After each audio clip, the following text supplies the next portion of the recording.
My daddy said the raccoons got so bad that one night he killed 27, shooting them out of his bedroom window. Another time, birds were destroying his garden, and with his double-barrel shotgun, he killed 60-some, shooting down the row with both barrels.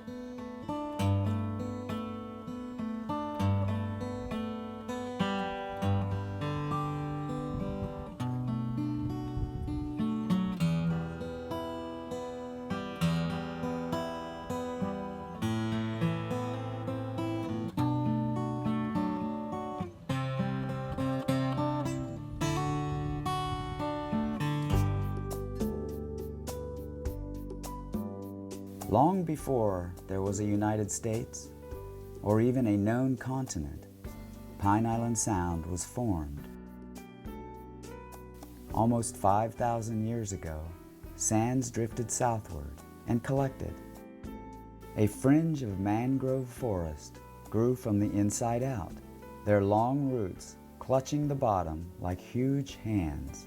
Oysters, barnacles, and seaweed took root. Captiva Island lies within an ancient kingdom so vast that archaeologists have but scratched the surface of the Indian mounds that lie on almost every sheltered shoreline. We are on Captiva Island today, which is in Calusa country. Captiva Island has a large Calusa shell mound. It's a little bit hidden. It's on South Seas Plantation property, and it was excavated beginning in the 1920s. A more recent excavation around 2005 is one that I helped participate in, so I'm excited to share it with you today. When the Calusa first occupied this area, the estuaries and these barrier islands were relatively newly formed, and so they really had the opportunity to select the most resource-rich places, given that they had all of the best spots to choose from. So here we are at the edge of Chadwick Mound. In this area we can see a whole diversity of shellfish that the Calusa exploited. This is a horse conch right here, the lightning whelk. It's the only shellfish that opens to the left-hand side. Now the fighting conch likes higher salinity. All shellfish have a range of salinities that they can tolerate. This particular site is very much like that. It's hidden in the mangroves, about 90 meters in extent, 16 feet high, rising out of the water on the backside of Captiva. All of that is comprised of shell, alternating layers of more earth and then more shell, more earth, more shell. Because South Florida is so flat, just a slight change in elevation can give you a real vantage point. We walked up the tail of the site. The mound increases in this direction over here. A number of archaeologists have suggested that the Calusa may have practiced some kind of aquaculture. We start to see what could be fish ponds, conch ponds that appear in sites later in time, around 800–900 AD. So towards the end of what would have been the occupation at this particular site. These lightning whelks are enormous shells compared to the one I showed you earlier. At certain sites, and this is one of them, we can tell that shell is being moved around a little bit. So there is more recent shell that's underneath older shell material. The majority of people may have lived towards the perimeter of the mounds. You know, it's a fishing culture, so people today who are in the fishing industry still live right on or over the water. When islands like Sanibel and Captiva formed, they created the estuary environment behind them, which was very resource rich. It's at that time that we start to see people living on the coast of Florida. Political changes, economic changes, potentially disease and other epidemics, as well as the slave raiding, resulted in the Calusa migrating out of this area down towards Miami and then down into the Florida Keys, at which time many Calusa and other Florida tribes were loaded onto Spanish vessels and taken to Cuba. And they put these Calusa Indians in there and worked them till they died. And they disappeared from the face of the earth. They worked them to death. We don't know if some Calusa remained in Florida, but likely they did. We do know that some Calusa returned on Cuban fishing vessels as guides. What we do know is that these Kalosa sites later on were largely reoccupied by early homesteaders. And so very common to this entire region, there were families that would come down here to South Florida in the late 1800s, and they would choose the Indian mounds as their homesteads.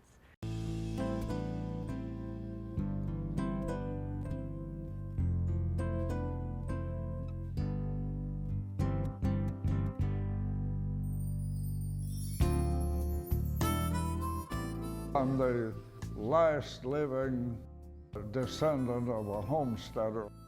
My grandfather, he was in the Civil War in the Confederate Army. They opened it up for homesteading and he filed a claim. And there were some 40 people on Captiva at 1800. Of course, that included North Captiva. 21 hurricanes washed the island into here. These are the two houses of Knight Carter, my home, and James Wesley Carter's Uncle Jim. They're encased in the building, and my grandfather's house stood where that building there is. The three were right here in a cluster. I remember living here till I was 6 years old. I remember the kitchen stove, what it looked like. I was born in October the 23rd, 1918, 2 weeks before World War I ended. My grandfather moved out here on the homestead in 1897. You had to move out on it and live for 5 years. My daddy filed a claim for it. After 5 years, Theodore Roosevelt gave him a deed of ownership. This one is Elias Knight Carter, my father. My mother, Carrie Emma Carter, Sanders Carter. This is me and Elizabeth and Wade, my twin. What my grandfather did was set up what I call a compound. He wanted his family with him. So he built each one of them a house to live in, except the oldest daughter she had married, the guy named Tobe Bryant that figures in there. He was a carpenter. He built a number of the houses on Captiva. This is George Washington Carter. This is Elias Knight Carter. This is Tobe Bryant. This is Aunt Mamie, Alpine Carter, and grandmother, Frances Carter.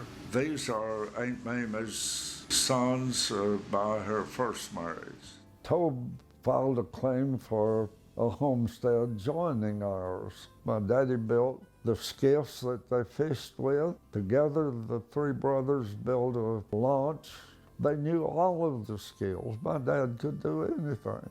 Could fix anything, he could do anything, grow anything. They dug their own artesian wells, made their own syrup, pressing cane, butchered their own pigs. They planted palm trees, grapefruit, orange groves, and vegetables. They sold tomatoes by the thousands. They were big farmers until the 21 hurricane destroyed all of that, cut the island in two. The 1921 hurricane did much more than take away the Carters' prosperous farming livelihood. Separating Captiva from now North Captiva created a different island environment. It washed Morris Mickles' house away. It washed our artesian well away. It washed over the island. The water in some places was 6 feet deep. Captiva's northern tip was now the end of the road from its southern neighbor, Sanibel. The steamer's delivery of mail, ice, and fish became increasingly more vital. When they couldn't farm because of the hurricanes, they turned to fishing. They were people that were adaptable to any situation. Hard living, but it was in paradise. The food was plentiful, but you had to work to get it. And I remember being out on the shoal with my diaper on and pick up scallops and eat them raw. We caught rainwater in barrels. Most of the family slept in one room. This is the pot that my mother boiled our clothes in. She'd put them in here and build a fire under it. If any of us were around, we helped. I used to build the fires around the pot for her and sterilize them, and that was dry cleaning. This is the one we used outside to cook seafoods in. I've seen it full of shrimp, and crabs, and scallops. Survival was not questionable for lack of food, but you had to get it out of the bay or out of the Gulf or out of the ground. See how thick that thing is? Yeah, I ate a lot of food out of that thing. We had beds. Family stayed together. Evening and nighttime, you sat out in the yard until the mosquitoes ate you up, and then you'd go in the house. The temperature got down to where it was chilly. You just built a fire in the stove. We had a mule. We had a coon dog.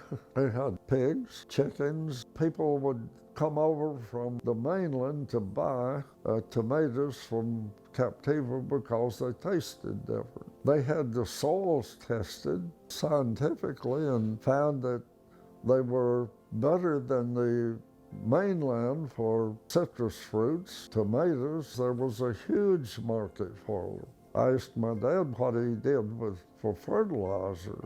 He said they used fish. My dad, that was the love of his life, was fishing. The Carters were growing weary, enduring 27 years and battered by several strong hurricanes. Survival on Captiva had become unbearable. Many of the Carter family rest in peace in the Captiva Chapel by the Sea Cemetery.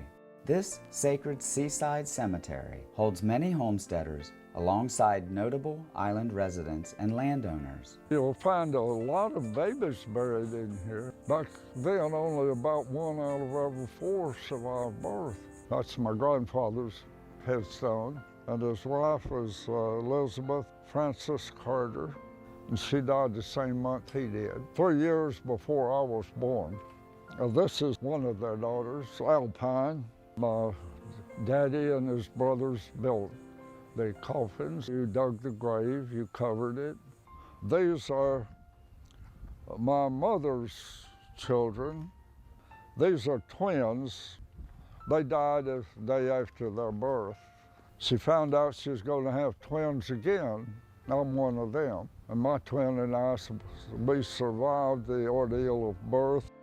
The Chapel by the Sea sits nearby, holding seasonal services for islanders and visitors.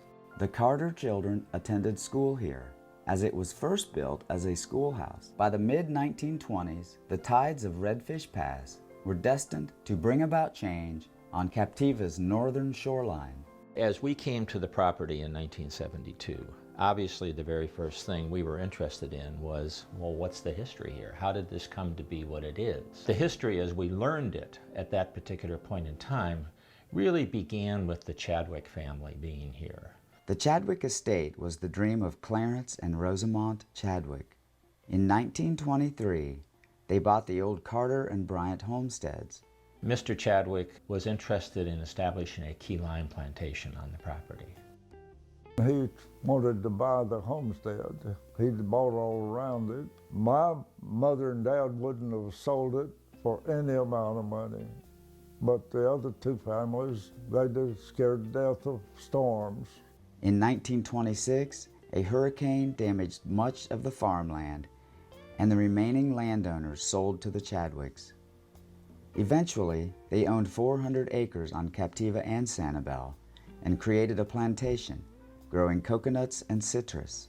Suffering from arthritis, Clarence eventually was forced to manage his plantation from a wheelchair. Mr. Chadwick had made his initial money by having invented the check writing machine. And so that was the seed money he used to buy this plantation. There were towering coconut palms on the Captiva property, and Chadwick planted more. visualizing, it seems, a community with a pier and post office. The Chadwick home had become the main lodge, and there were 15 cottages on the property, which provided accommodations for guests. Sometimes they remained to buy land and build homes. The coconut palms of the Redfish Pass area and the Chadwick plantation flourished. By the 1940s, the northern end of the island had actually become a picturesque coconut plantation that appeared like one in the South Seas of the Pacific. Chadwick either built or inherited a home called the Manor House, and that's where he lived with his wife, who was an amateur opera singer. Tight-fisted with money, he was abrasive and unpopular. Rosamond, however, was kind and outgoing. And she was a very nice person. They say he was an old grump, mean as the devil. Had you heard that? Yeah, he was. While under Bryant and Carter, it had been vegetable farming and more similar to what was occurring on Sanibel during that time, he had this idea that key limes were a rarity that could be sold for significant profits up in New York City. He planted probably 100+ acres. And he had a key lime plantation on this site, and there's still some evidence for that on the mounds. The mounds actually have a unique vegetation community, and so we find certain crops like citrus and other fruit crops like natural Florida mangoes or avocados grow really well on shell mound environments. What is now the King's Crown was the warehouse that they stored the key limes in, and the dock that's out in front of the key limes was where the little sailing vessels would come in and take those key limes all the way to New York City to sell them.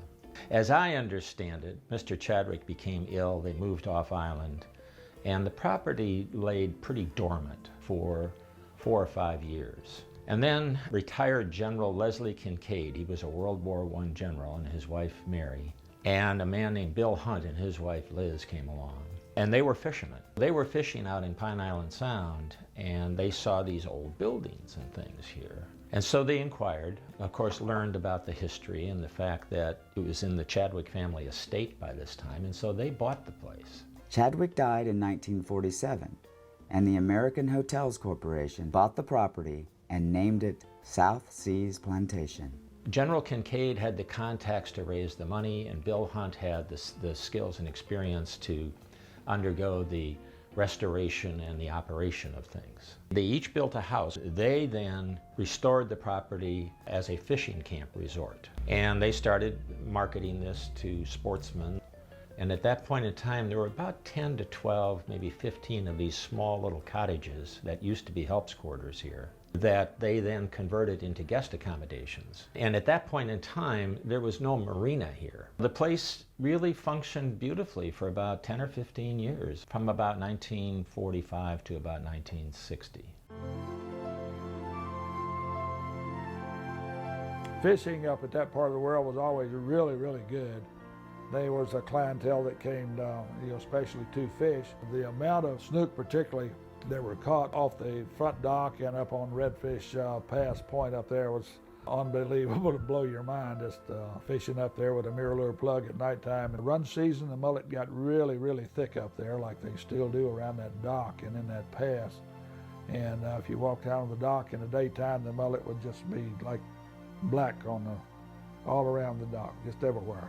And there'd be a shark here and a shark over there just going around doing the same thing. When he'd want a mullet, he'd reach out and grab him one. Somewhere along the way, a gentleman from New York by the name of Walter Watts came along. And he had co-founded Radio Corporation of America with Robert Sarnoff. There were 4 people that actually owned the property before I went there. The American Hotel Association owned it and sold it to Walter Watts, who was the guy that owned it when I was there. Mr. Watts wanted to retire, but he wanted a retirement project. And his plan was to convert it into more of a modern-day boutique resort that would have a broader reach of amenities. He gave Mr. Hunt and Mr. Kincaid a lifetime estate on their 2 cottage sites there. And basically his right-hand man in doing all this was Ralph Woodring and Paul Stalin. I was there 4 years, went from labor pusher to assistant manager, I guess you'd call it. Ralph back in the 60s, but Paul really starting in about 65. 65 to 69, I moved up there, my family, for a year. We were repairing the groins that were out there, the dog bones we call them. And I ran the crew up and down the beach, taking out the old broken stuff and putting the new ones in. Back in those days, the county road, they came up along the beach to the north end of the property. And of course, as Captiva's beach erosion problem got worse and worse and worse, the road would get washed out. The Captiva Erosion Prevention District hired Paul Stalin as its front man, if you will, to try to prevent erosion on the beach at Captiva. The groins were the first project they tried. The idea was that they were stacked like dog bones, if you will, out and let the water flow through and collect the sand.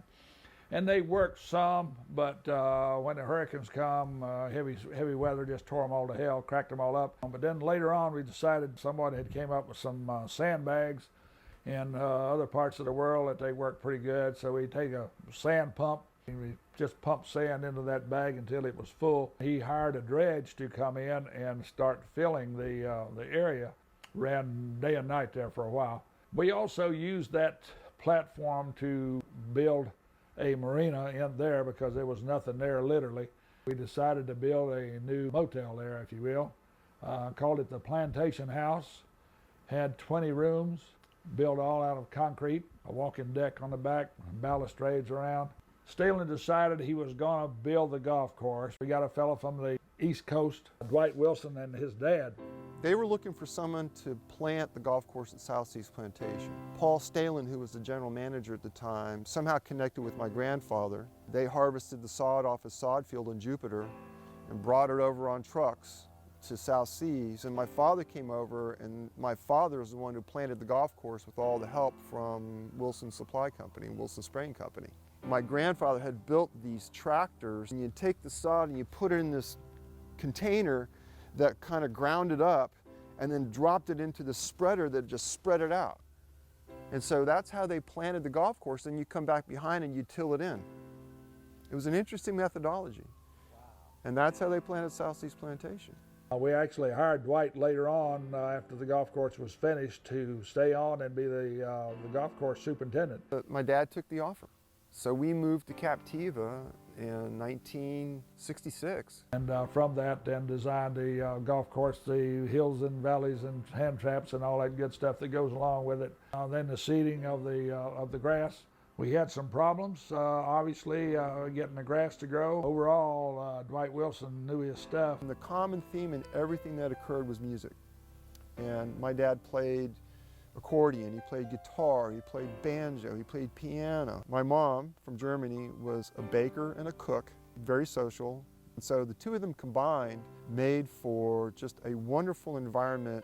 Things would really start humming there for a while. I guess I had probably working for me almost 100 people. Maids, cooks, and dining room people. We're going to build a new this or build a new that. Watts was, making big money. There were several things he liked to do.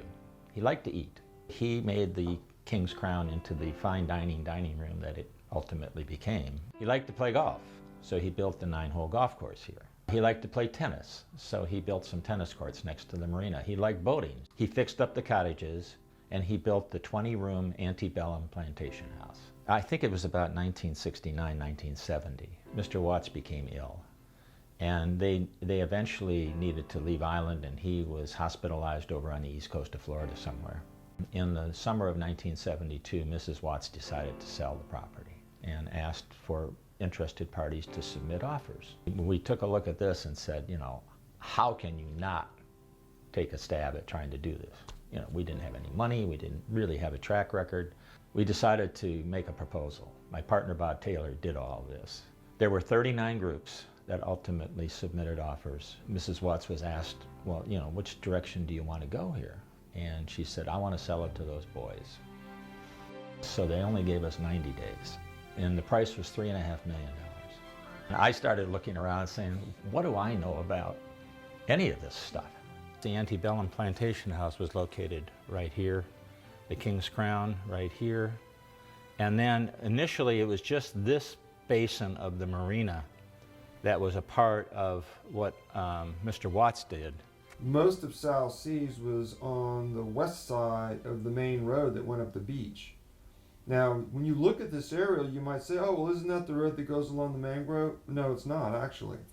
This is the road that actually, at one point, when we moved there in 1966, this was on the beach. This was the beach road, and there was only a very narrow strip of land in between. So this shoreline has been constantly eroding. Sure enough, you know, we get into the fall of 1972 and the road washes out. Hurricane Cladis came through and blew, it just totally covered the road up. So you couldn't get a vehicle out. And then I find out, you know, that the road washes out all the time. And then, you know, and then of course I took a look and said, you know, we've got all this land between here and the south end, but we got a road between this land and the beach. The road now, of course, winds its way along through here, right at the mean high water line, because that was where we could build the road without having to go through any environmental permitting. You take a look where they've just started digging the Bryant's Bayou area. And this photograph, this is taken in '58. I'm thinking that this is 1960. None of these sites have been developed. Where we lived was basically right in here. And back in those days, the environmental standards were that you could dredge and fill right to the mean high water line. We had the engineers just stake it out, and we said that's going to be the center line of the road. We made one deviation, and you can see the road then was bypassed to the west to avoid the Indian Mound, because we just didn't want to disturb that and touch that. We were always, you know, kind of preservationists in that regard. We were real estate developers, so we had that black hat on, but we felt we had some white hats on as well. One of the more interesting things at the south end was the fact that this land from here down through here used to be an old airstrip. And small planes could fly in and fly out, either from Gulf to Bay or Bay to Gulf. This was where there was a fairly large concentration of key lime trees left over from the Chadwick family days, when this was a key lime plantation. The other major concentration of key lime trees was up here at the north end, which is now the golf course. We had this piece of land, and we started our land planning, and it was zoned for 3,900 and some units. Captiva had the same height restriction as Sanibel, 35 to 40 feet. But beyond that, all of that density was available to us. Our whole philosophy was to build to operate, which says that, you know, we didn't want to overbuild and not create a good environment for operating. We came up with a land plan at much lower density. And we went to the county and we asked for a down zoning from 3,900 units to 900 units, from about 18 units an acre down to 3 units an acre.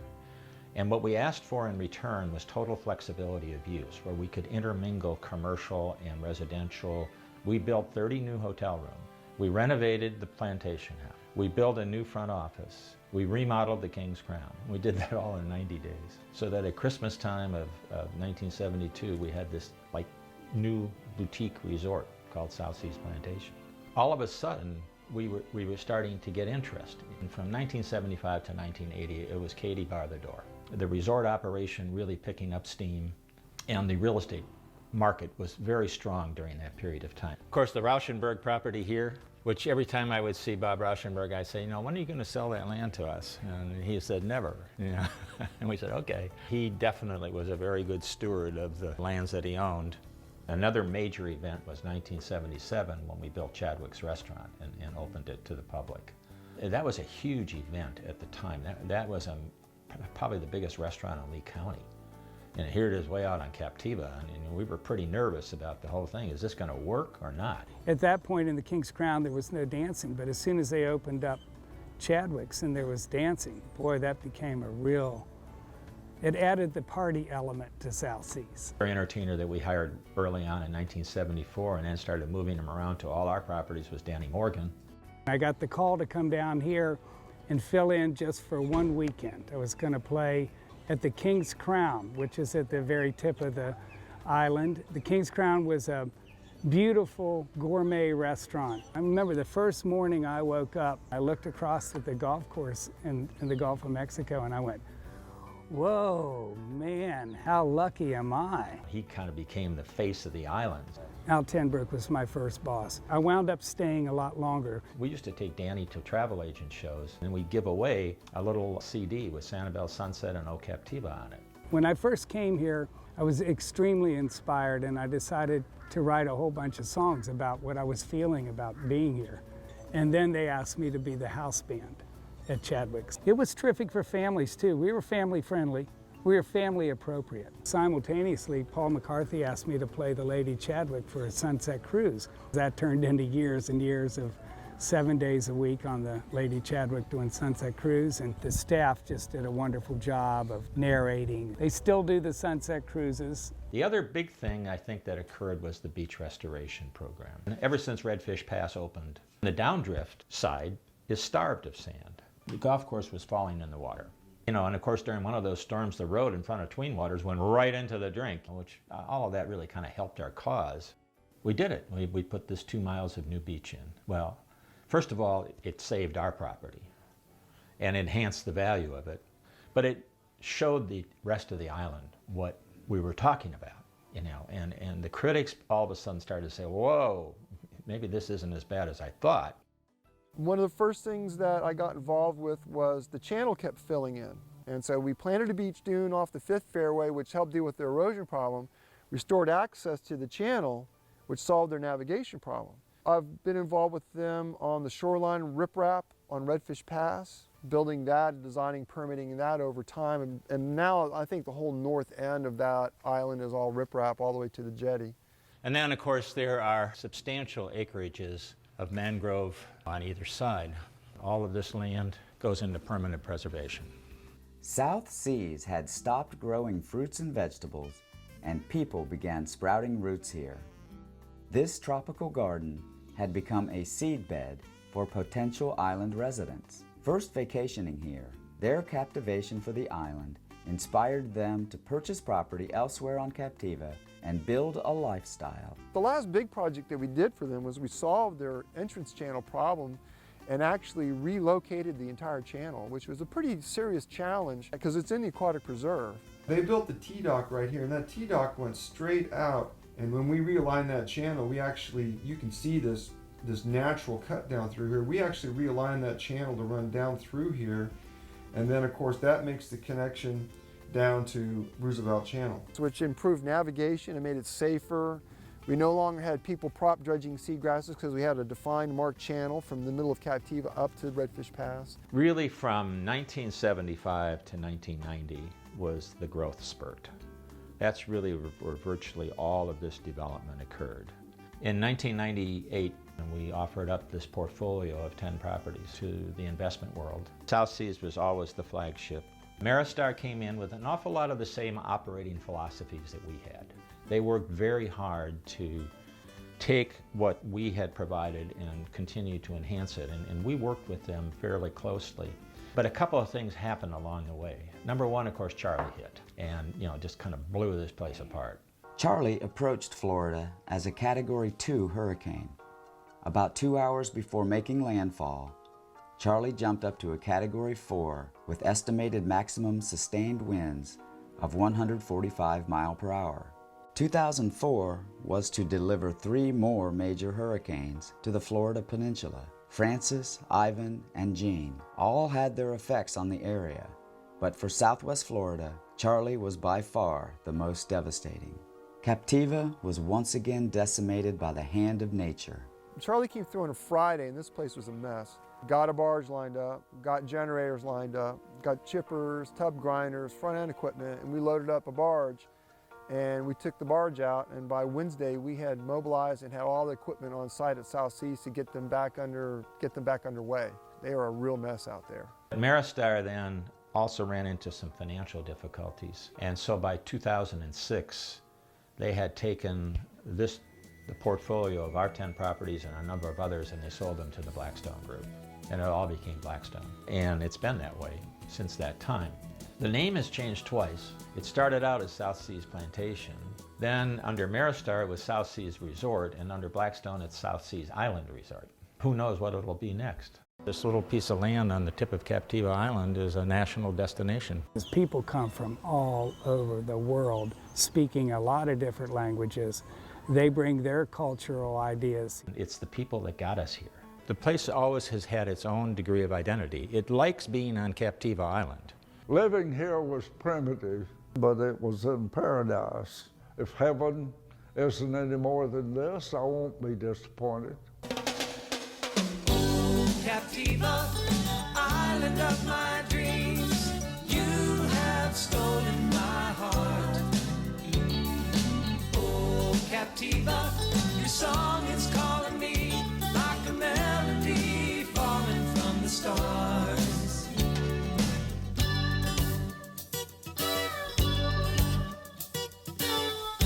Where the ocean meets the shoreline, it's so wonderful to see.